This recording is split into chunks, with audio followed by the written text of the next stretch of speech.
What is up, mofos? Today I want to talk about why you should care about physical games and them dying. And before you click off or, get discouraged, oh, this guy's going to repeat the same exact thing I've heard or read a million times on social media, just hear me out for a second. Just give me a couple minutes of your time. Yeah, obviously I'm going to go into you don't own digital games, but I'm going to throw a spin on it. But before I throw my spin on it, I do have to set it up with the classic, you don't own your digital games. So if you're unaware, within the last week, I think Sony was resending their terms and agreements or whatever to all their PlayStation owners and users. And I'll have it on screen, but yeah, if you read it, you don't own digital games. You really don't. And I think we can all agree, if you buy something, you expect it not to be taken away at random or have the possibility. Even if it's a very small, minute possibility, if you buy a car and you pay for it, you don't go in thinking or expecting, oh yeah, there's a very small chance that this could get taken away. Even if it's a 0.0 to the trillionth number, you don't want that to be a possibility, regardless. And before I go into my next point, I'm not saying this to be oh, digital shouldn't be an option, yada yada. No, my point is we should have both. We should have the option as the main point. You want to be digital only? Cool. I don't care. That doesn't bother me. You want to be physical only? Cool. I don't care. Because I do both. There's some cases where it just makes more sense, digital or physical, whatever. But if you think about it, I think digital only future leads to streaming your games. You're going to have to pay an annual subscription. And the Rockstar CEO, Strauss Zelnick, has even said, in the next few years, I don't think there's going to even be purchasing games. It's all going to be streaming. And I'll put that quote up on screen for you, but I don't know about you, but personally, I don't want to have to be forced to only have one option or streaming, or, whether it's digital only or streaming only. I just want to have the option. I want to have the option to buy physical, and that's that. Just give me the option. So now that I got all the junk out of the way, I'm going to talk about my twist that I set up earlier in the video. My biggest twist is the digital versus physical argument is I think there's just a connection with physical that there is not with digital. And for an analogy with digital being a long distance girlfriend versus physical games being a short distance girlfriend. And I'm sure you can see where I'm going with this already, but it's just the whole having something in the same room as you versus something miles and miles away or whatever. There's a deeper connection with something that you can feel, touch, smell, look at, versus something you only interact with over a screen or whatnot, that's just, I thought it was a very fitting and good analogy to use for the digital versus physical and why there's more of a connection to physical. And within the last year and a half or so, I really started ramping up my physical collection again. I'll give credit to Mr. Matty Plays or Retro Rebound, both of his channels, because they really opened my eyes being yeah, it is.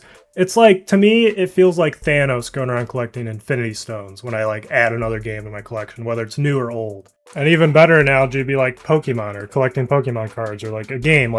You want to get the coolest or best or most OP Pokemon or the ones from your childhood that you really liked and just catch them all basically. It's the same thing with video game collecting. You want the coolest or the most enjoyable games or the ones from your childhood that you have the most fond memories of. It's the same thing essentially. And there's something about a physical collection too. When I walk into my game room, the physical games just stare at you in the face and put more pressure on you to play. Or oh, I need to get to that. I need to get to this. And it's it does add its own problems of choosing which one to play. But it does, at least for me, put that pressure on me to all right, I just need to start knocking these out, whereas digital, I just sit and stare at the screen and then eventually just sit on my phone and don't end up playing. Back when I was a digital only guy and strayed away from the correct path. I kid.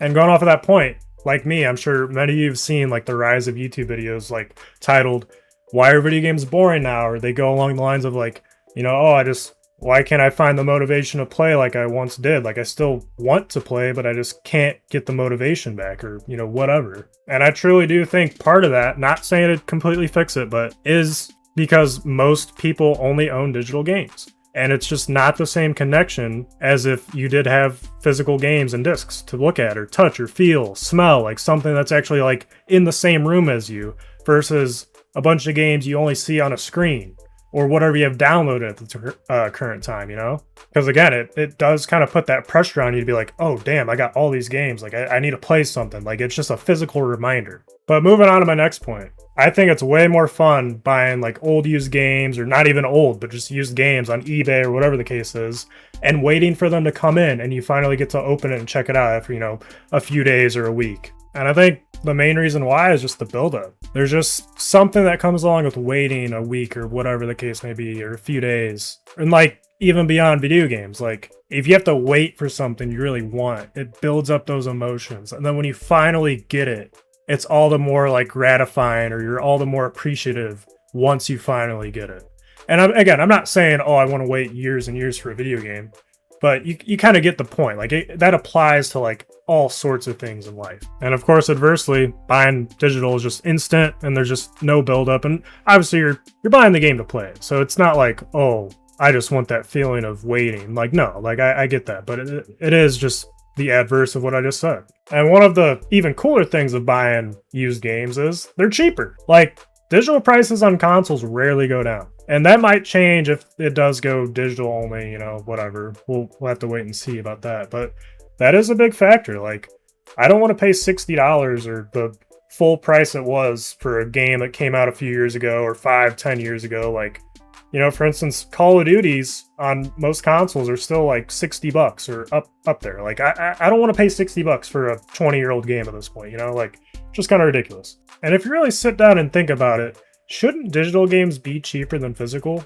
Because you're not putting it on a disc. You don't have a case you got to make. And, you know, if you put a pamphlet or the paper, whatever the case, like, you get what I'm saying? Like, why are digital games not cheaper than physical releases? And to go like on the opposite side of that, I'm okay with paying a little more, you know, like within reason, paying more for a physical. Because I at least me personally, I understand it costs more to make a physical game.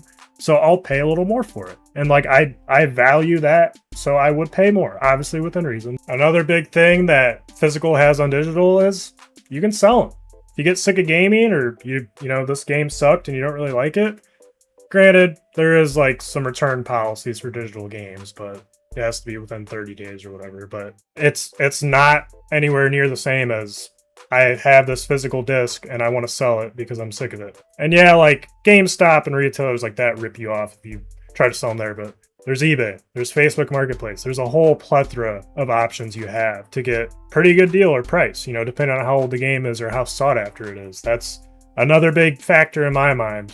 So it's like, yeah, even if you get out of gaming, or, you know, you hated this game, or, you know, whatever, you need money, you're in a tight spot, you can sell your physical games. And this may be aging myself a bit, but I was around during the Xbox 360 days, even before that. But in my heyday, there was a thing called Xbox Live Arcade games and whatnot, and they're digital only.